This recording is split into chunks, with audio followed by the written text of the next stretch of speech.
Go get him, Eric. They love all our corners, don't get me wrong, but go get him, Eric. Have you gotten a chance to talk to Jaire about coming here? Yeah, I hit him up, but you don't know. You never know with Jaire. That's my boy, man.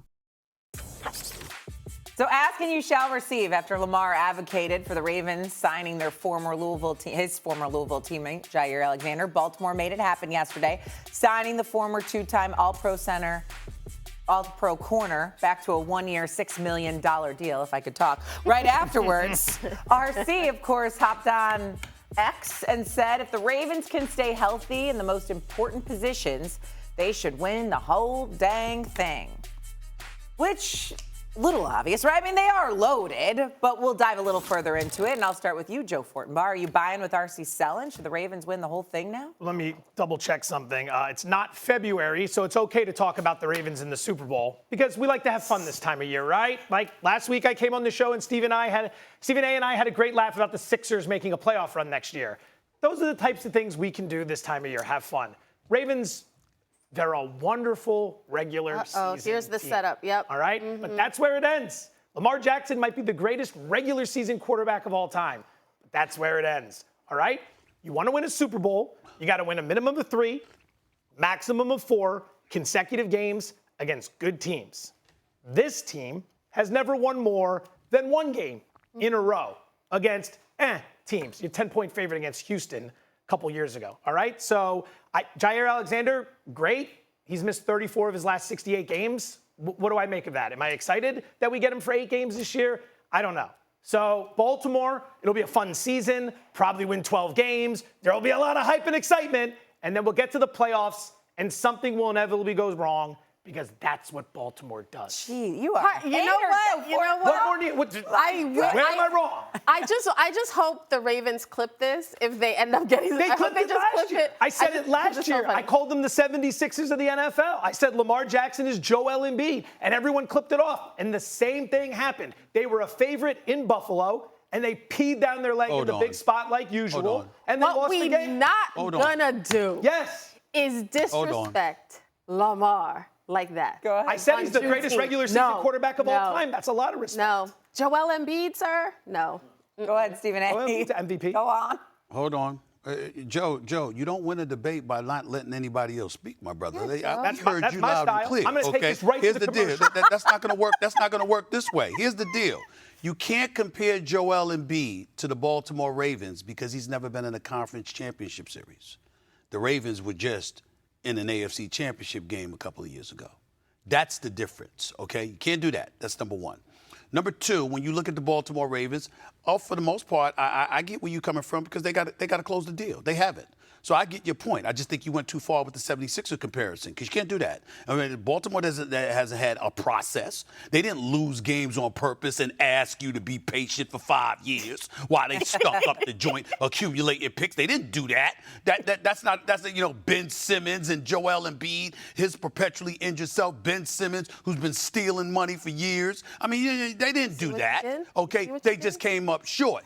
But in the end, they have a superstar at the quarterback position in Lamar Jackson who has to get it done, period. And he has not 1, but 2 roadblocks standing in his way in the immediate mind when it comes to Patrick Mahomes and when it comes to Josh Allen.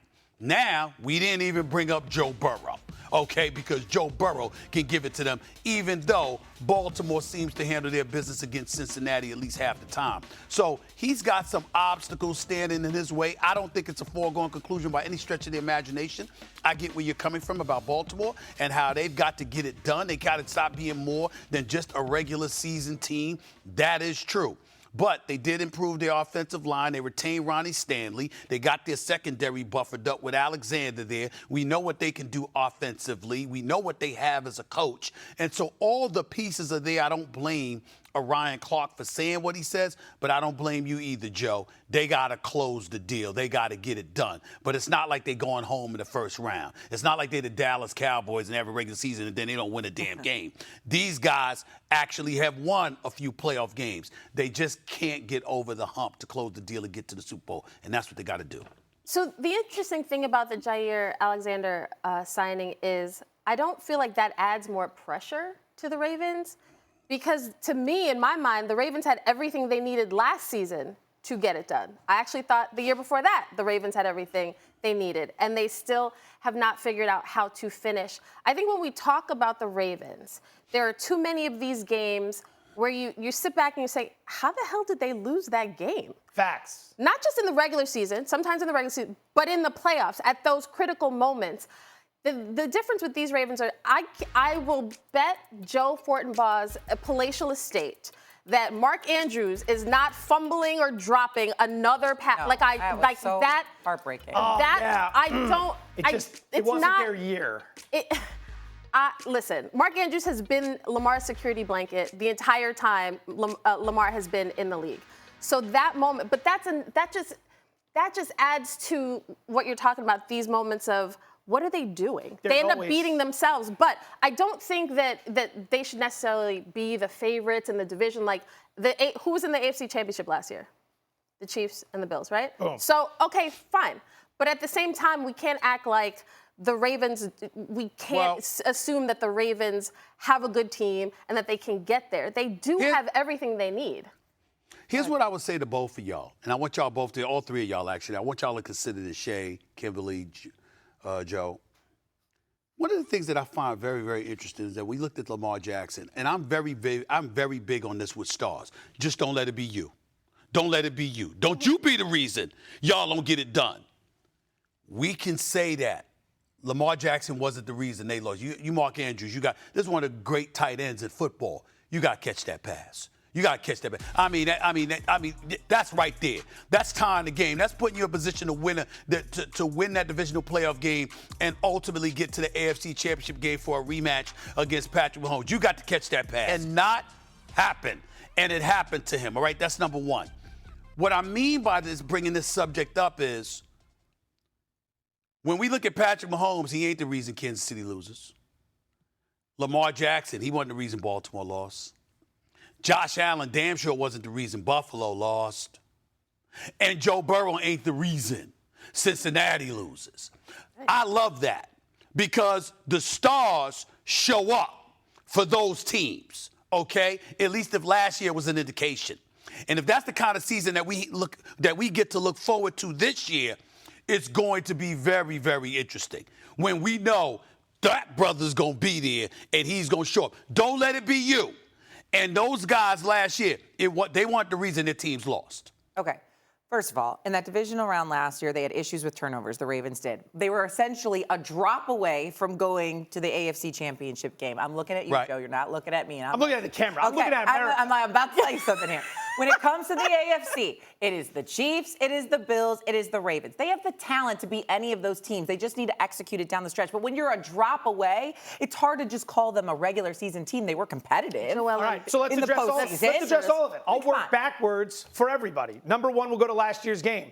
If Mark Andrews doesn't drop the ball, they're not in that position if Jackson doesn't fumble earlier in the game. That's why I said and also, Jackson doesn't throw an INT earlier in the game. Number two, Stephen A. brought it up earlier. Well, they went to the AFC Championship game, so they can't be the Sixers. How did they perform in the AFC Championship game? They're a 6-point favorite at home. The defense holds Mahomes to 17 points, and you lose. That is still not the same as the Sixers. Stunk. That is still not the same as the Philadelphia 76ers. Come on, man. That's not the same as the Philadelphia 76ers. It's close enough. It's not. Here's the problem. They lost on purpose for years. Hold on. They lost on purpose. The Baltimore Ravens had successful regular seasons, came up short during the playoffs, okay? The Philadelphia 76ers spent years losing on purpose while charging the paying customer, and in the same breath saying, have faith in us, eventually we will get there. And even the year that Joel Embiid won league MVP, they still couldn't get to the conference finals. They've had players who've quit. Ben Simmons quit. This brother, listen, he should be arrested for theft. He has been stealing money for years. He should be arrested. The cops actually should be at the arena and cuff him for what he has been doing to NBA franchises. And figuratively speaking, for some inexplicable reason, James Harden, great throughout most of his career, throughout most games in the regular season, throughout some games in the postseason, the second a game 6 or 7 in a closeout scenario shows up, he does it. This is what has happened. And then meanwhile, they said process. They actually bragged about the process. He had a league MVP talking about the process. The process sucked, okay? That is not the Baltimore Ravens. You've got to come up with a better comparison, Joe. The analogy is simple. Two teams with massive expectations year after year after year coming up short. You want to focus on the part where they were building it up, that's fine. But once they were actually good, every year we'd hear about them, and they'd always come up short. We hear about the Ravens every year. They always come up short. Embiid comes up short in big games. Lamar Jackson has never had the, oh, my God, he's out of his mind came game up short because in a of big Patrick spot. Mahomes and Josh Allen. Why Embiid and the Sixers come up short? There's a different person every year. There's a different excuse every year.